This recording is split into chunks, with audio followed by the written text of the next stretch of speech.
Can you tell me your name, what your roles were on set, and yeah, that's where we'll start.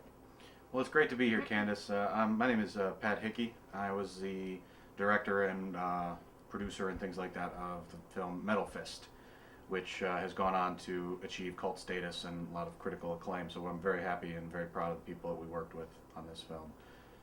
Why did you make this film, or how did it come about? Well, Metal Fist came about as a result of a 48-hour film project that we participated in with our proto group, Four Dudes and a Camera. Basically, the 48-hour film project involved everyone drawing a different genre.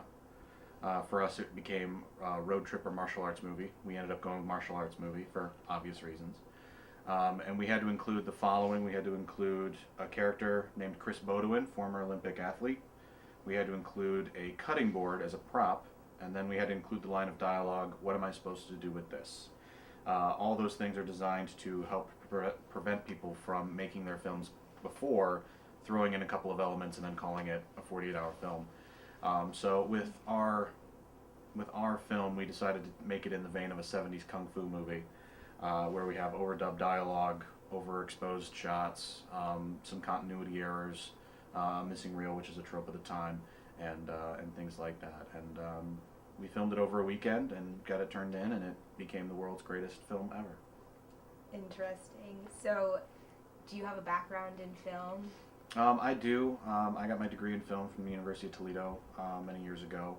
I've done short films, documentaries, music videos in the interim, but I've been on a good 2-year hiatus since then. But luckily, I got around some really good people with Four Dudes in the Camera and now Film Prov Productions, and we've been able to make some really good stuff since. For Metal Fist, was there a lot of stress involved with making something on such a short time frame, and did you have like a budget? Like, how did that whole...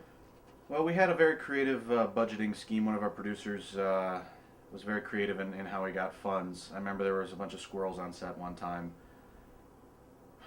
But anyway, I think the biggest challenge for us, most of us are improvisers, so we're very used to working under very tight deadlines with little notice, little planning, and just rolling with it. I would say the most difficult part was probably our star, the method actor that played Chris Baudouin. He was fairly difficult to work with on set. He said that the director wasn't really on set that often. Can you talk about your directing style? I prefer to remain in the bushes under camouflage. I draw a lot of my inspiration directorially from Army snipers. They wear camouflage. They call it a ghillie suit, so they blend in with their environments, and they can stay there for days, not moving, and can observe all the action. So that's kind of my directing style. I like to be hidden from the set, so I could see where Chris gets the idea that I wasn't there, but in fact I was watching everything and communicating via headset to my producers and things like that for shots. So there's big talk about whether directors are actors, directors, or technical directors. Where do you think you fall? I would fall back on sniper director. So you're creating your own genre.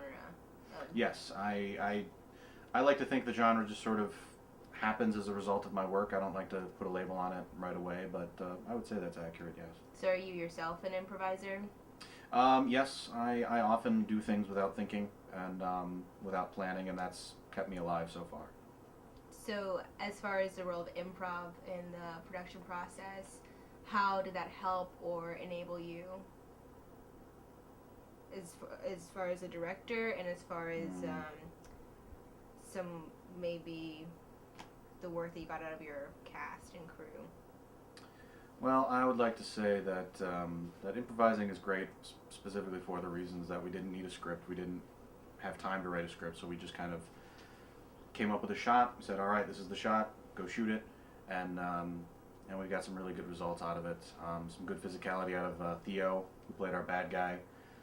We had Zach Bobbin and a third guy play some goons as his sort of backup, and then of course we had Lucy, who was playing the honorable gal because she's classy like that. And then Chris, he was kind of off in his own little world for most of the shooting, but thankfully we were able to get him on task, and put some peanut butter in his mouth and makes it look like he's talking, and we were able to shoot this film.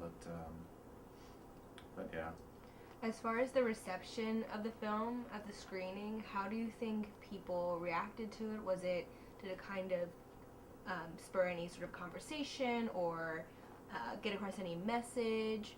What kind of At the premiere, they grouped our film together with several other films of the 48-hour film festival category, and I'm conservative in my praise for the film, but standing ovations were there. I'm pretty confident that there were some high emotions there, and I think at least one or two ladies got pregnant from that. Wow. Yeah. Does Metal Fist have any future plans as far as film festival screenings or? Yes, we've put it on the internet at large to kind of get our message out, and with things like these interviews, we will build up our brand, so to speak. And in the future, I'd like to do a lot more films with that crew, Film Prov Productions, just because we've got a lot of really good, talented people that we could make some really, really good films with. So. What kind of genre of film do you think you'll be most prevalent in? It'll vary. We've got a lot of sketches in the works at the moment. We've done a straight horror short.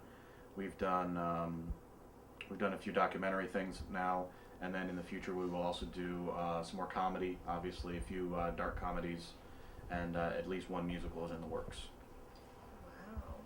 Do you have any for people who want to get involved with film and people who want to kind of be actors or directors, do you have any words of wisdom to give them?